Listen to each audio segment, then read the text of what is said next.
Hey everyone, and welcome to episode 82 of the Custom Apparel Startups podcast. My name is Mark Stevenson from Coldesi.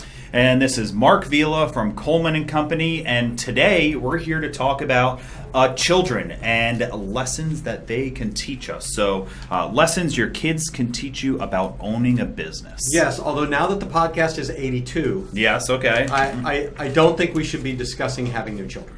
Grandkids then. Grandkids, Okay. Right. So the grandkids are, your grandkids are sweet, and your kids are sweet, and they're also tough, and they're relentless, and they can fall down and bust their knee and get right back up and jump right back up. There are a lot of things that your kids do that Mark Vila pointed out because he actually has one. Okay. And it's been quite a while since mine were, munchkins. Yeah. But I thought it's a great idea. They're really, when you think about it, kids have a lot of traits that are worthy of emulating in your business.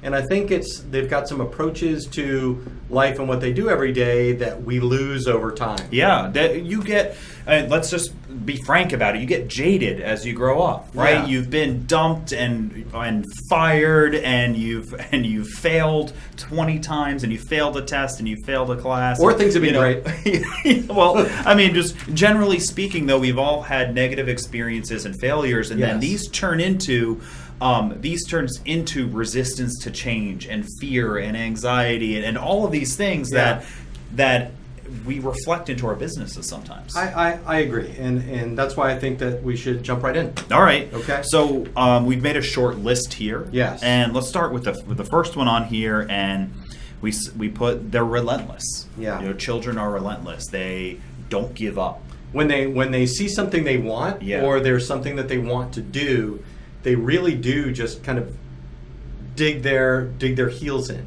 They're not giving up on asking for something for Christmas. They're not, giving up on making it to the next level of the video game. Yeah, and you got to think if you have children or remember back to when you were a child, even just a teenager. Right. If you played baseball or basketball or football, how many hours did you spend practicing and falling down and swinging the bat? If you were into video games, I mean, how many times would you play that same level over and over and over again? Then finally you beat it, and the next one's even harder. Right. And you do it again. Yeah. And I think that's missing in a lot of our businesses. One of the big points I think we hit on before we went live here is that most of our customers, most of our new business owners never practice. Literally they come out of their training class on a piece of new equipment, and you probably have experienced this yourself if you're already in business. You get an embroidery machine, or you get a digital heat FX printer or a DTG printer or a screen printing device, anything. You go to training, you get trained up, and then you start doing orders. Yeah, and then the only time you ever touch the machine is to do orders. So that is like learning the basics of baseball. Like, I know how to throw, I know how to catch, and I know how to hit. Yeah. And if all you do is play in baseball games from then on, you'll be okay, but you'll never be great. No, never. A pro is never just in any sport, in anything, video games, whatever it would be, is never somebody who just learns how to do it and then shows up to play or shows up to do a job. Sometimes you need to force kids to do that. You have to make them go to practice and everything.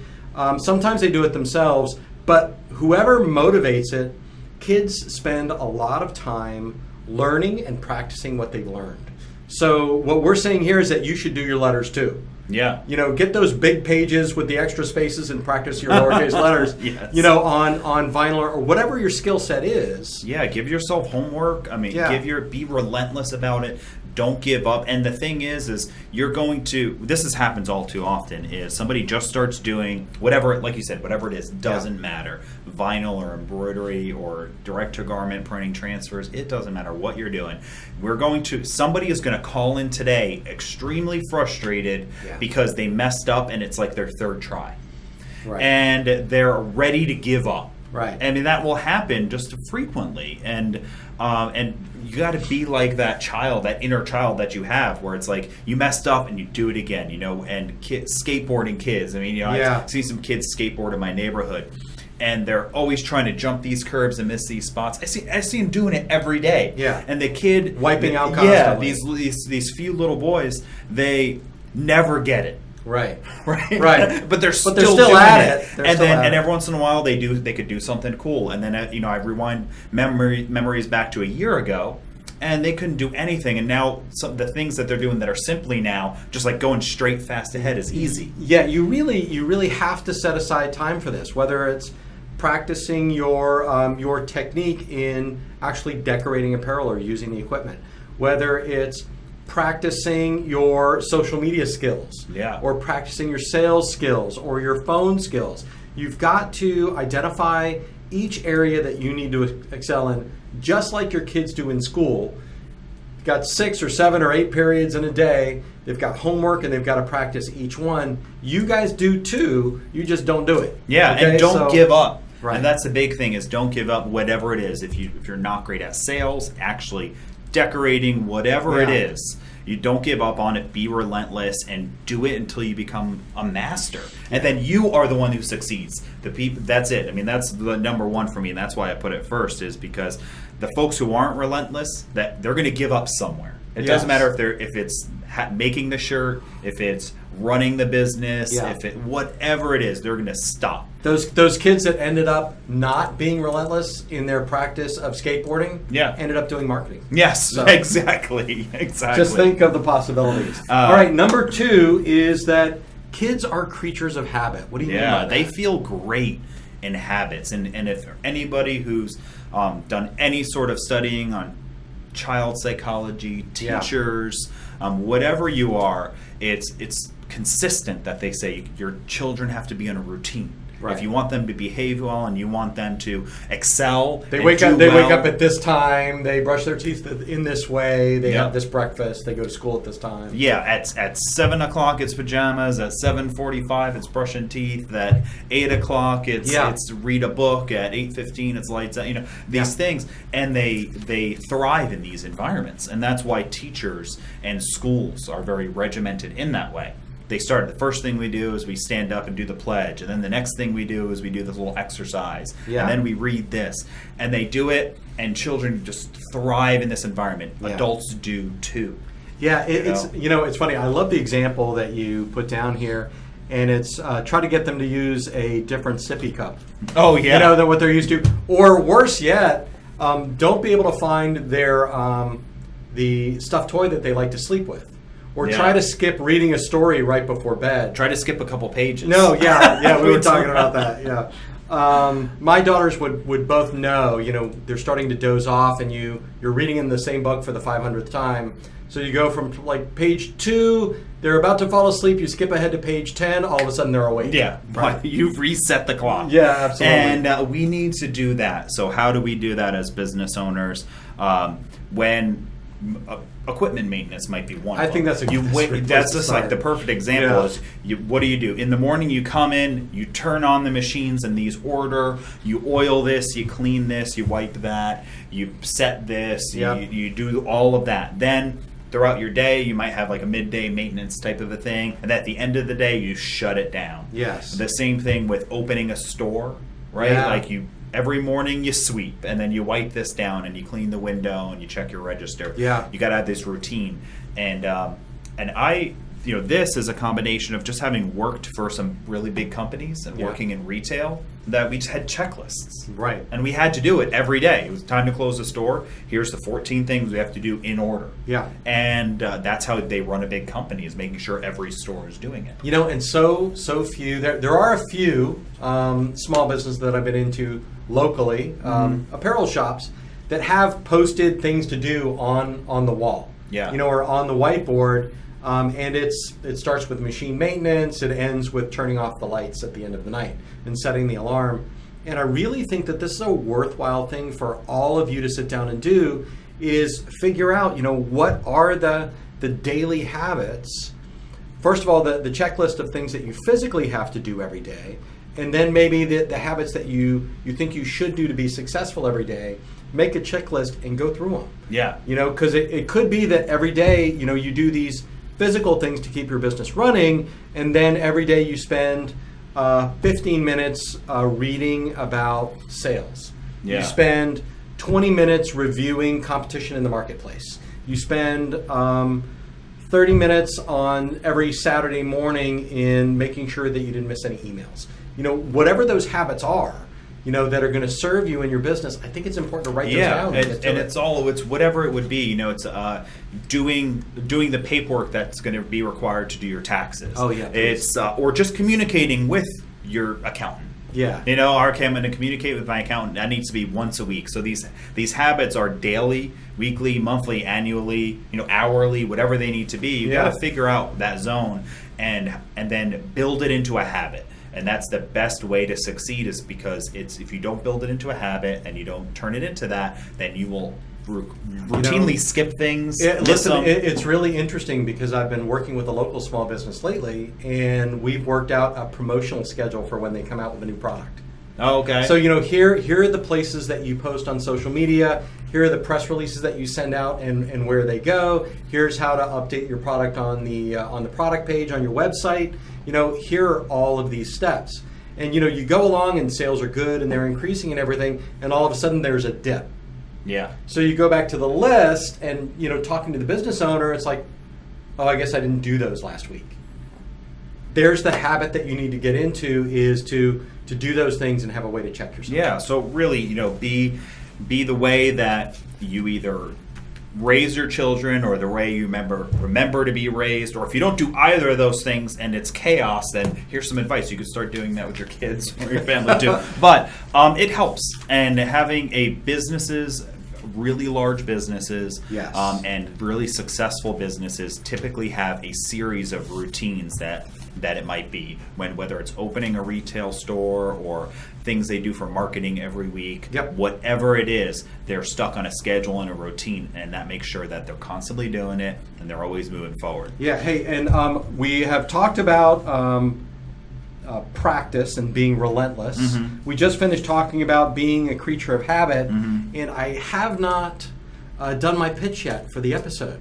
Oh, okay. Today's episode is brought to you by the new Digital Heat FX i550. Awesome. I've got this great shirt behind me. Yeah. It's a new product from Coleman & Company in Coldesi. It's a smaller transfer printer that we've come out with in the Digital Heat FX line. Yeah, it's so cool. I love it. The video that we shot earlier today was how it's got a changeable and swappable toner system. Right. So what we did was we did kind of something that we might talk about in the podcast, where we got the printer out, we put regular black toner in it, we yes. printed flyers, and we went out and sold. Yep. And then we came back and we printed quotes, and we went out and delivered them to the customer. Then we came back with a sold order. We swapped the white toner in there, and then we printed T-shirt transfers. Yeah. And then at the end, we put the black back in, and we printed a thank you note and wash instructions and a koozie and a hat, and boxed it all up. Yeah. And it's so cool because this printer's got this interchangeable toner system where it becomes a true all-in-one for a small business. It's a really neat product, and since not that many of you are watching the video, we can't really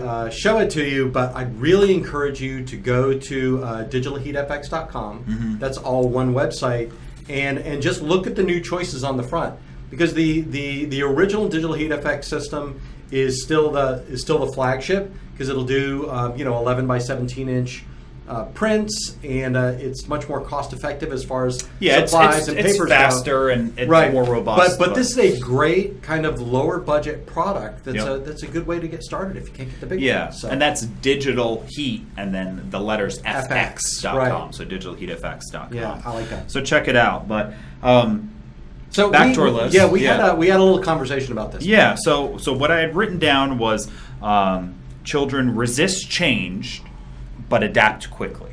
Right, and so I had kind of a problem with the resisting change mm-hmm. part, because I think kind of one of the things that we were talking about earlier was that a business owner has to be ready to change mm-hmm. and open to change if market conditions change. Yes, right? and I agreed with that 100%. The thought that I had when I wrote down resisting change was you have to have a level of conservative in your business, meaning that you have some rules or routine that you've built up, right? Okay. So for customers, this is how you do it. They they ask for a quote, you put it in writing, they send it an email, they respond back and agreeing, they get a deposit. There's these order, and you do it at the same time every time. And then you have a customer that comes through and asks you to break your routine for them. Got it. So resist it to a degree. Well, okay, what are they asking me to do? Can I just push back and just say, it's really a thing that we have. There's a process for a reason. Yeah, it's a process right? for a reason. And maybe they're fine with that. Yeah. And all it took was just asking once. Right. But at the same time, the adapting quickly means maybe you're realizing that this is the new norm, that most customers want to interact this way. Right. And we can think about it if you go back years ago to email.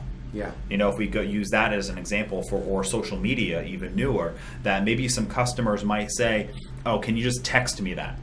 Right. And you would never do that before. Yeah. Well, maybe you're starting to hear it more and more often, and maybe now you're okay. Well, how can I text my customers a quote?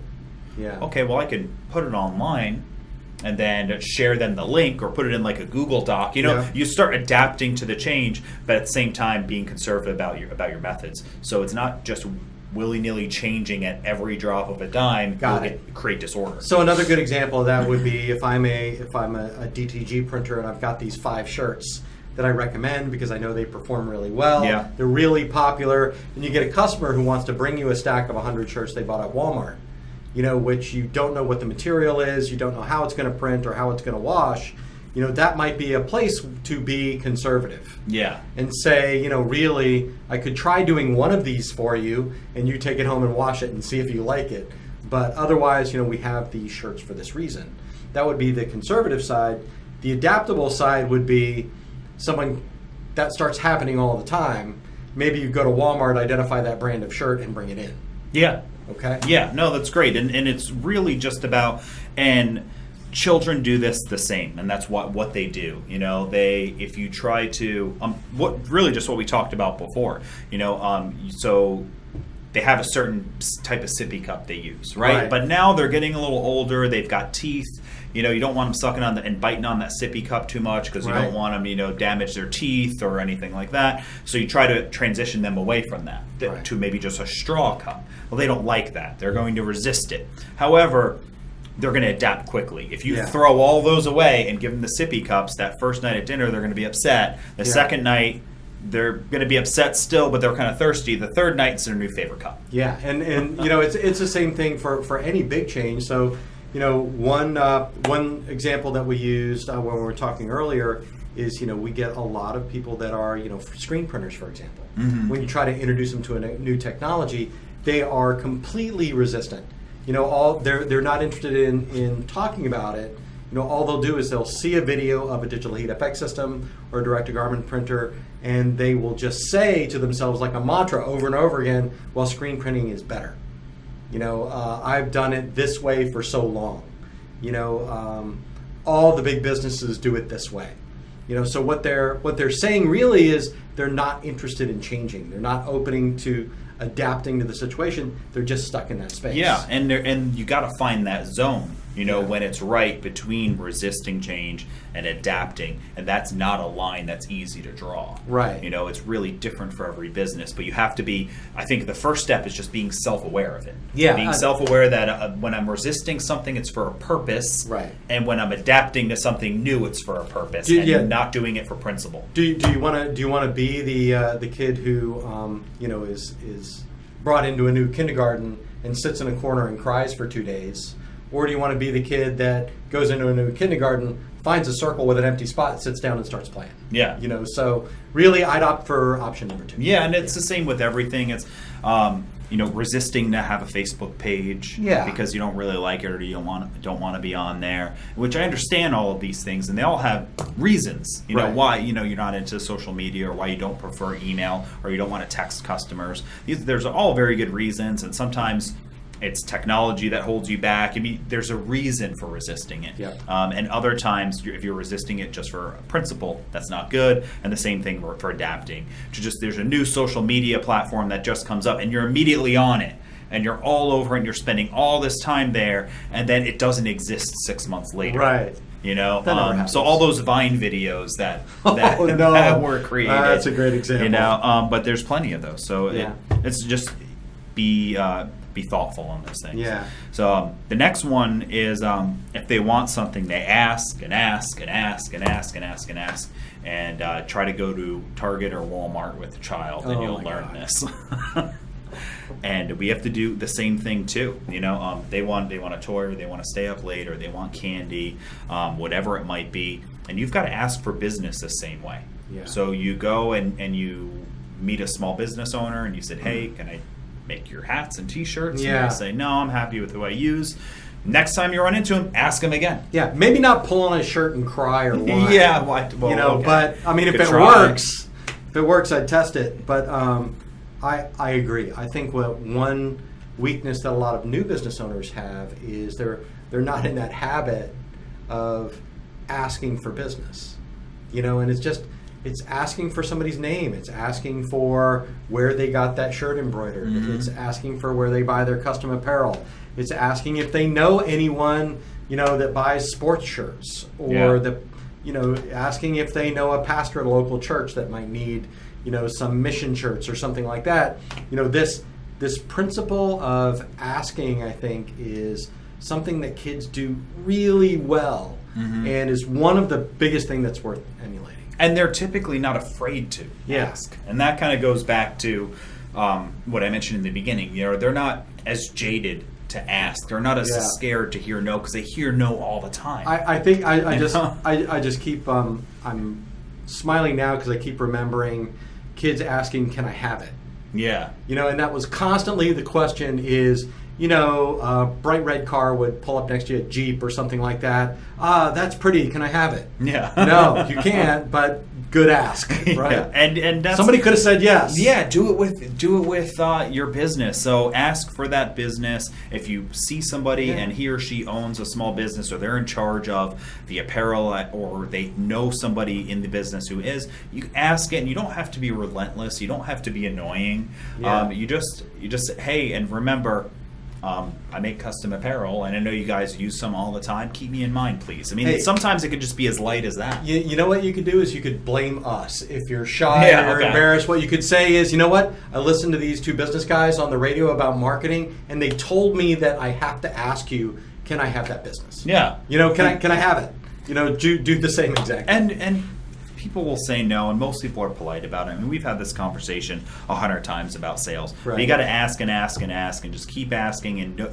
if one person's always telling you no, you move on to the next one, and you ask them, and then you run into the other person, and you ask them again. Yeah. And one day, it's just going to be the day where it's the right time. And they're just going to say, "You know what? You've been asking me for like a year.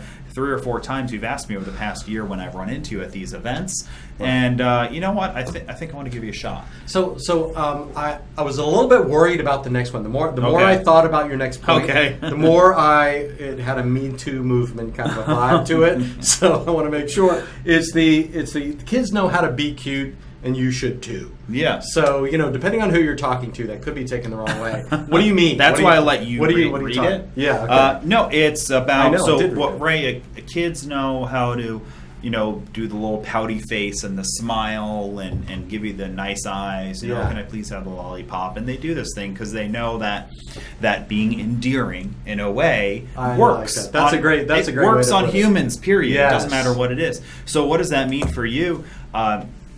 Be smiling. Dress with your attire. You talk about it all the time. Wear what you do. If you do embroidery, wear embroidery. Dress nice, smile to people, be friendly. It doesn't have anything to do with what being cute means. Right.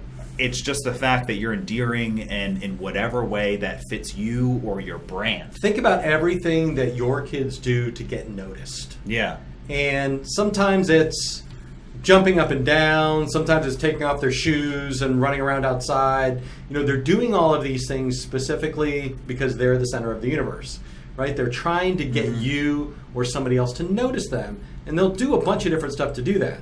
And we're not saying that you should do, you should take off your shoes and run around outside, but what you should do is you should do what you can do to be noticed. Yeah. And to be pleasant while you're doing it. Yeah. And really the big thing that when I first thought about this one, I just thought about the tons of times when I've ran into salespeople or business owners or whatever it is, and I meet them and they put on a big smile. It's great to meet you. Shake your hand, whatever it is, and that's it.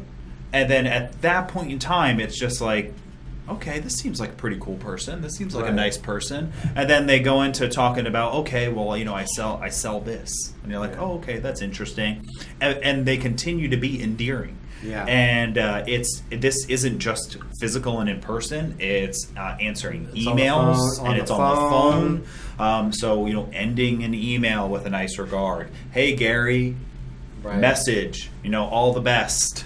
Marie, whatever it is, do it like that, and the same thing, whatever it is, text messages, phone calls, be endearing, be nice, add a smiley emoji at the end of sentence, all these little things. But be noticeable. I'll give you an example. Is when I first moved into my neighborhood, I attended this big community meeting, big neighborhood meeting, a couple of hundred people there, and I only owned one red polo. And I wore it. And then I wore it to the next meeting. Okay. And forever after, everyone knew who I was. I was the guy with the red shirt. No, yeah. It didn't matter what I wore, after that. But that was something I did unintentionally, but it got noticed. And now people identified me with that. And, I'm a nice guy. I was pleasant. I talked to people. So that reinforced that. But if you're wearing what you do, and you're friendly, and you take steps to be noticeable, then it'll pay off. People remember. Oh, you're the T-shirt lady. Yeah. Because you're endearing, and you always have a funny shirt on, whatever it might be. But you've got to. Kids know how to play to just the basic core things of humans, and you should do the same thing. And that has to do with getting noticed, being friendly, and looking the part. Yeah. So. The next one is about kids get over things. Yeah. And basically adults are incapable of We're trying to say get over it. We're trying to say get over it. But adults can't get over things. Yeah. It's really hard. They'll hang on to them forever. And they will take that stuff to the grave before they allow anything to go on it. I mean, people will hold on to things, and really for your business, I've got three things right away. I can't help thinking about them. And I'm getting angry just thinking about them. When we allow that to creep into our business, where it costs us time and money, lost opportunity, then you're not doing anything positive for your business that involves whether it would be a grudge. Or just for the principle of it. Yeah, and the kid example is that they're playing with a toy, you take it away, they cry for 10 minutes like it's the end of the world. Yeah. And then they find a different toy and they go and play. So they're over it. They don't hate you forever. Yeah. They won't refuse. If you try to give them another toy, they won't refuse you.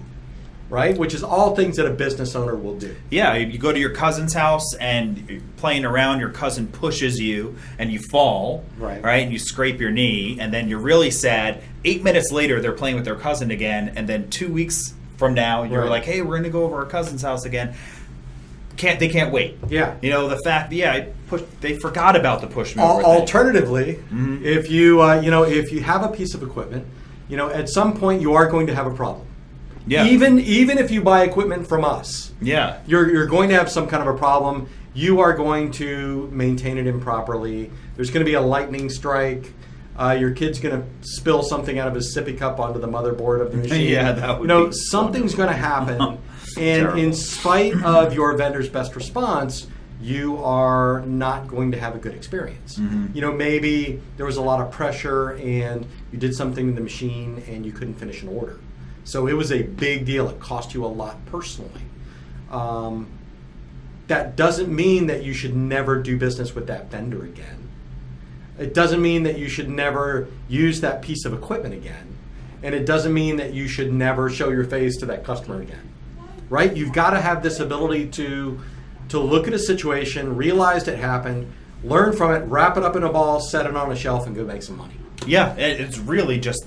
that's it. That's the end of it. Is just you put it away, and there's a difference between getting over things and of course being like walked all over and trampled on. Right, absolutely. You know, like and you've got to draw a real line on that, because that's where the defense will go. Well, somebody will say, well, I did business with this person, they didn't deliver on time, and that was it. I don't do business with people who don't deliver on time. Right. And it's like, okay, well, was it a singular mistake, or do they normally not deliver on time? Yeah, it's like the one time, and it wasn't even their fault. The UPS guy got a flat tire and couldn't deliver on time. I can't tell you how many times over the years. Oh, we get yelled at about UPS. Will never do business with us again because their UPS truck broke down. Right.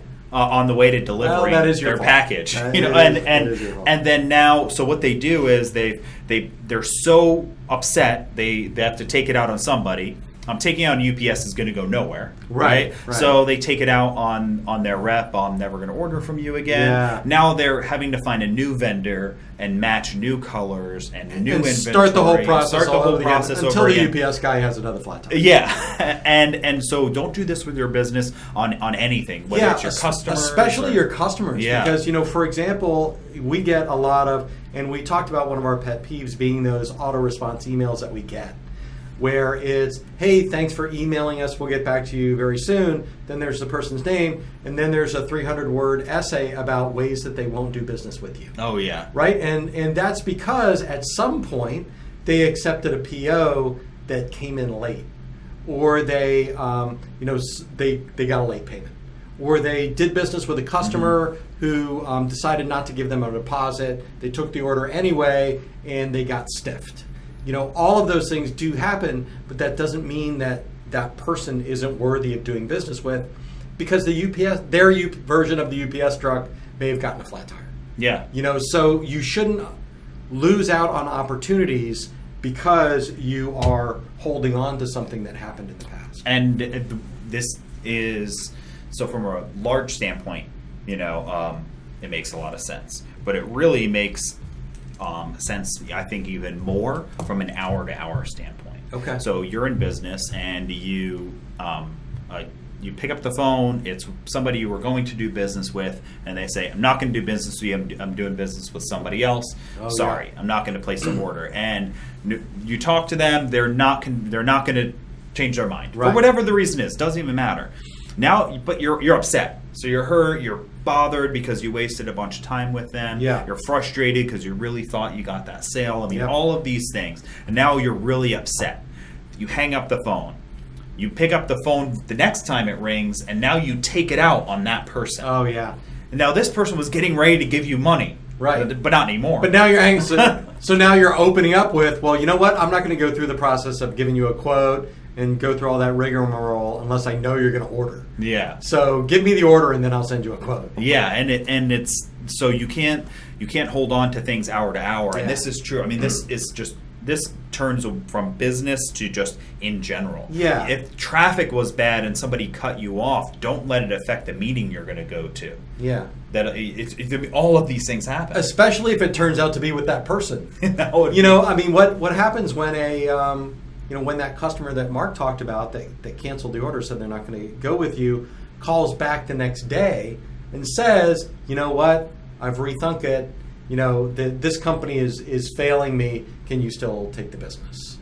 Well, get over yesterday and take the business today. Yeah. Because now you get the opportunity to be a hero. Yeah, and because that customer might call you back the next day, just like that, and say, I made a mistake. I want to do business with you, and boom, so don't hold grudges on things. Don't hold them from hour to hour. Don't let one upset customer take you to another one. Feel free to do that in your personal life, just not in business. Sure. It's not in business. So, get over things, whatever they be, short term and long term, and just again, I think everything is about just having a mindset of these things. Sometimes you shouldn't get over things, and you should fire that customer or that vendor. But that's a different. That's a different thing. Yeah.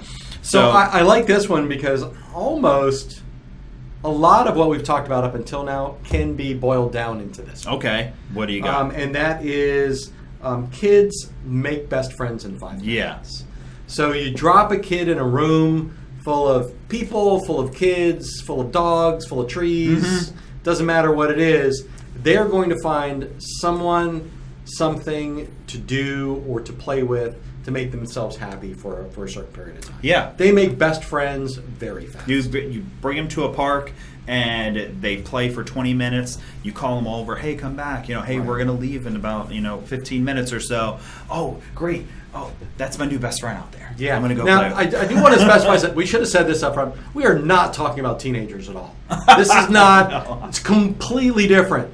Yes, don't be like teenagers. They just hate everybody. Right, yeah, don't do that. But the best friend thing is true, and it's because kids will go into a group or they'll go into into a situation a lot of times just with this idea that they're ready to play. Yeah. They're ready to have fun. They want to be interested. They want to be entertained. They want to do something. So for you, if you walk into a room full of business people, their potential customers, do the same thing. Look for somebody to play with. Look for somebody to connect to. See how many people that you can connect with on different levels. Get their names, do something together. It all works the same way it does for little kids in your business. Yeah, and it's so, actually what's funny about it is it's so hard for adults to go up and break the ice, and kids just don't care at all. They just walk up and they're just like, do you like fruit roll-ups too? And it doesn't matter what it is. Right. They just walk up to a complete strange kid and just say whatever it is. Yeah. And just say, I had ice cream for dinner last night. And that's their opening line. Yeah. And then the little kid's, I love ice cream. You should try that. You should try that. That's a great opening line. Don't tell somebody you had ice cream for dinner last night. Come on. What are they going to say? No, you should. Actually, that is a great opening line. I That's so. Funny. And I make T-shirts. And I make T-shirts, so I can put that on T-shirts. Which one of those do you want to talk about? And so if you go to these events, we talk about them all the time, going to the Chamber of Commerce events and the BNIs and the singles get-togethers and the church group meetings and all of these events where you're going to be with other adults who are potential business owners and decision makers, and just make sure that you introduce yourselves to people. Yeah. And you just say hi, and you just, if anything, it can be the simplest things. Hey, my name is Mark. We've been to these meetings like 10 times before. I never met you, so I just wanted to say hi. Yeah.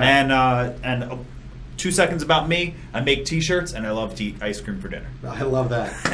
Give me your card. I printed a fresh T-shirt just for this event. What do you think? Yeah. You Yeah, for sure. And then people will reciprocate with the same thing back. Yeah. They'll tell you, oh yeah, I work for such and such company. We order custom T-shirts. I don't know who we use. Yeah. Oh well, here, who makes the decision? Oh, that's or Mary. Better yet, can I have that business? Yeah. Can I have it? Yeah. So these things just make some friends, and it doesn't have to be really awkward or weird.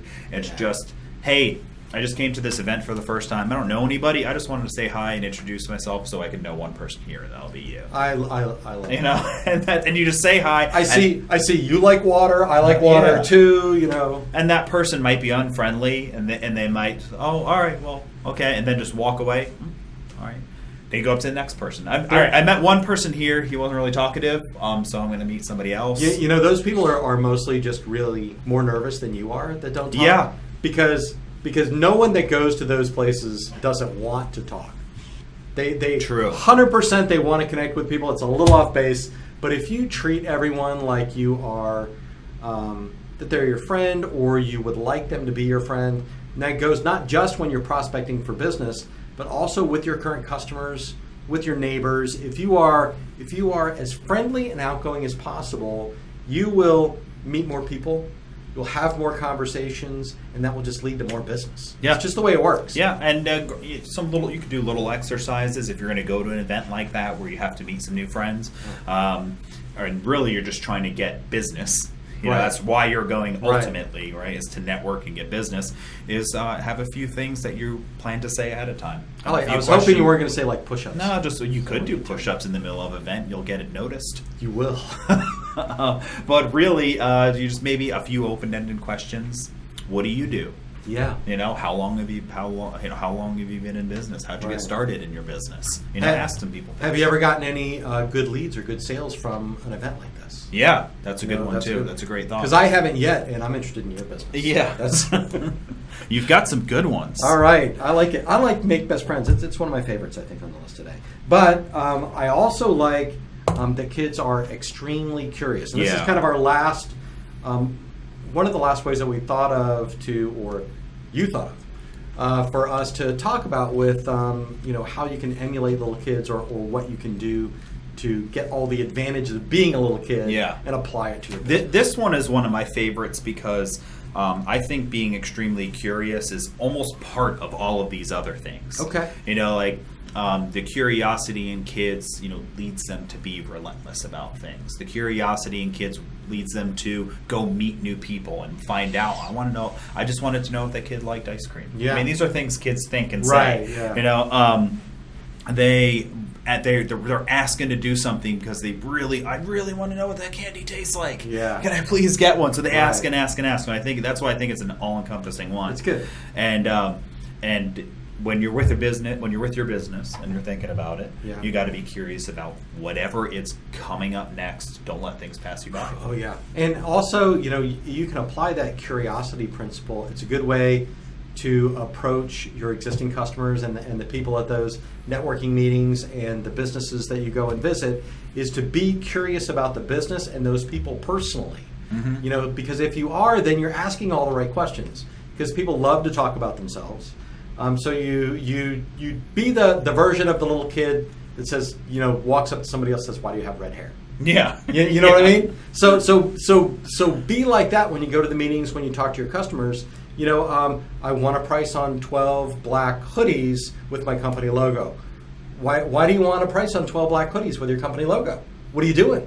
Yeah. It says, we're going to have an event. What's the event? It's this. Where's it going to be? When's it going to be? How many people are going to be there? Are they going to bring their parents? Are they going to bring their kids? Is it going to be sunny outside? Is it going to be raining? Are you going to have to walk? Are you driving? How big is your business?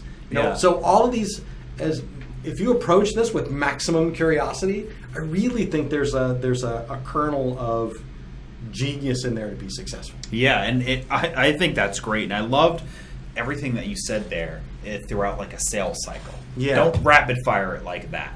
Right. You'll be a freak. Right. But I have had a lot of coffee. But you go into the conversation. We need 12 hoodies. Okay, great. We could do 12 hoodies. What are these for? What kind of event?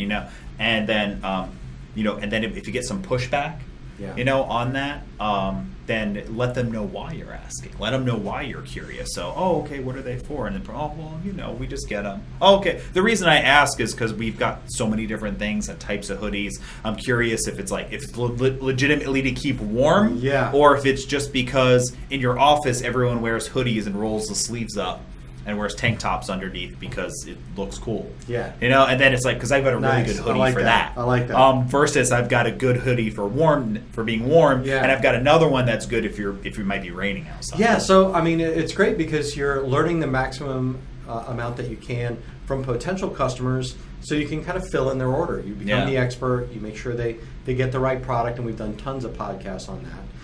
And when you are out prospecting or meeting people in the public, you're asking questions about them, so you can kind of both ferret out an opportunity, and because honestly people like to talk about themselves. So if you ask them questions about themselves and their business, they'll probably be excited to answer. Yeah, and you got to be curious about everything. Yeah. So that's what is going to keep you questioning what's new. So be curious about social media marketing. I got this awesome ad on Facebook. Why did I get this ad? Yeah. Why is this being shown to me? Should I be doing this? Yeah, this is a video. Should I be doing a video? Or I got another one with a shirt picture. Should I be doing that? These are things that you should be curious about. Yeah, and just as you start to question things and start to strive for knowledge and strive for new ideas, a new technology in apparel decorating, do you know what equipment you're honestly, going to invest in? I think that's the most important one. We should have started with what you should be really curious about is whatever Coldesi and Coleman and Company have coming out. That is true. I love that idea, but and why I love it is because if you're in this business, there's going to be one or two maybe people ever that have the same equipment and they've never upgraded for the past 25 years. So that's basically nobody. No, they're screen printers and they have Toyota embroidery machines. Yes, those are them. They're good. But a lot of folks are, if they want to really grow and you want to take advantage of being a bigger business, making more money, whatever your goals are. then you've got to consider, all right, at what point in time do I need to move to a newer technology? Because like you said, I mean, there's some old Toyota embroidery machines out there that use tapes and floppy drives, and their business is surviving on a computer that's 18 years old. Yes. You know, and things like it's just waiting to die. So at that point in time, you know, they're frugal maybe, and they're still in business, they're still making money, but are they they're prepared? not curious, right? They're not curious, and honestly, like, that's the way. You don't see a lot of rapidly growing businesses that are using the same equipment that they've always used, that are using the same software that they've always used. They're curious about what comes out next. They're researching online, they're reading magazines, they're going to shows, they're in the Facebook group asking people what's new, what the latest thing is, or they see something, maybe a customer brings you something, I'd like you to do this. Don't say, I don't do that right off the bat. You know, take a look at it and find out, I wonder how they did this. Yeah, wonder what it is. Yeah. And it's great to shop for what is happening. Yes. You know, I love technology and anything computer, phone, tech, video game related. I love all that stuff. I rarely buy stuff like that in big dollar tickets. I usually decide on one big dollar ticket and I own it for a long time. I know everything about it and I love it. Yeah. However, I'm always looking at what's the new iPad look like? What's it got? Because I want to know. Stay up to date. The day that I'm ready to move on from the device that I've got, I want to be educated on it. Or the day that I say, you know what, I want to expand my business, it's time to bring on a new technology or a new piece of equipment or a new piece of software. Yeah. You're ready. You've been so curious. You've got 4 or 5 ideas driving in your head already. I like that idea. And it's all the above. It's within selling, it's networking, it's new technology, it's new software, it's new ways to market and advertise. Should you be doing text messaging advertising to your customers? Right. I don't know. Do you even know how it works? Yes. You know, I mean, those are all things to be curious about and think about, because that's where ideas come from. So let's just recap the things that we talked about. Sure. We talked about that kids are relentless, all right, and that impacts on practice. Yeah, they don't give up. That's right. We talked about that they are creatures of habit. Yep. Consistency is great for success. We mentioned, we kind of honed in on the checklist when we were talking about that as well. They resist change but adapt quickly. I've come over to your way of thinking on that. They find that line between changing and keeping order. Right. If they want something, they ask and ask and ask. Yeah, don't give up on asking for business. Don't give up on asking for success. I've written, can I have it on my pad here? That's going to be my big word. What else do you got? Yeah, then we put, they know how to be cute. They know how to be noticed. Yeah. They know how to be endearing. Right. And you got to do that. And that's all about smiles and smiley face emojis and high fives. Being noticeable in whatever platform that you deliver yourself. Exactly. Get over things. Oh, please, God. Get over it. So don't hold grudges. Don't let bad traffic affect the sales meeting that you have in the morning. Right. Don't let one bad customer ruin the experience for the next group of people. Don't let a mistake that you made ruin something for later on. Because that's what happens. You can make a mistake, and then you let that ruin it. I'm never going to do that again. I don't care what you say. Yeah. I'm never shopping at Sears. It's been 30 years. I was really surprised it didn't come up earlier. I tried to hold it. Oh, I mean, there could be a really good. I'm glad that none of your business you do involves Sears. Make best friends in 5 minutes. I think that's make best friends in 5 minutes. Go to places, ask people questions, say hello, introduce yourself, hand out business cards, tell people what you do. Do like a kid does, where you just walk up and just say, I watched Teenage Mutant Ninja Turtles last night. Make friends. The more friends you have, the more people know what you do, and the more people will buy stuff. Yeah, network. It's great for you. Yeah. And then be extremely curious. So know what's coming principle. up. Yeah, overall, know what's coming new, and know what's going on with your customers. Know why they're making the decisions, who's making the decision, where it's being done. I mean, there's so many things to be curious about. Yeah, I think the day that a customer comes in and shows you a glitter transfer. Yeah. Be curious about that. and realized that it was the Digital Heat FX Yes. i550 that you could do do glitter transfers We on. just that's my last, did. That's my Did you last see one. the glitter transfer? I I did. made It's the other spectacular. Day? It looks so It's cool. great. Okay. Well, if you're curious about that, you know how to reach us. Yeah, digitalheatfx.com. Go to customapparelstartups.com. Listen to the other podcasts. 82 episodes means that there's about 82 hours worth of reasonably or occasionally good content and that you can learn from. And a few people have commented or made some reviews and comments or sent us some messages kind of saying, I know how hard it is to do that or how much research and thought, So if you're new to this, then we really do spend a good amount of time trying to research things. We read articles, we take practice from the real world and bring it here. We take conversations with tons of customers over social media, emails, phone calls, in person, and we turn it into this podcast. Yes. And the folks who listen to it consistently that we talk to are often folks still in business. Yeah. The people who've listened to all 82 are maybe they're not rich yet. Yeah. Maybe they're still trying to get to that next level, but they're still in business because they're constantly aware and in practice. And I think I've talked about it before on why I think the podcast is a great thing to listen to. I saw a quote that it said something to the effect of like, there's no good parenting books.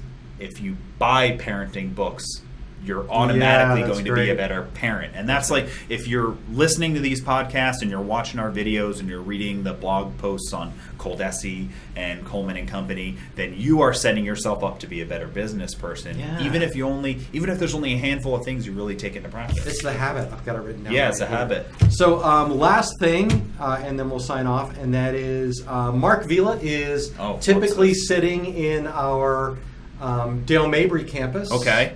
And Mark Stevenson, me, I am typically sitting in our West Shore campus. Okay. If you have the opportunity to visit, if you come in for a product demonstration, we love to hear people that come in for training because they bought equipment. If you're here to pick up supplies, just stop in and say hi. Yeah. We'd love to meet you, love to talk about the podcast.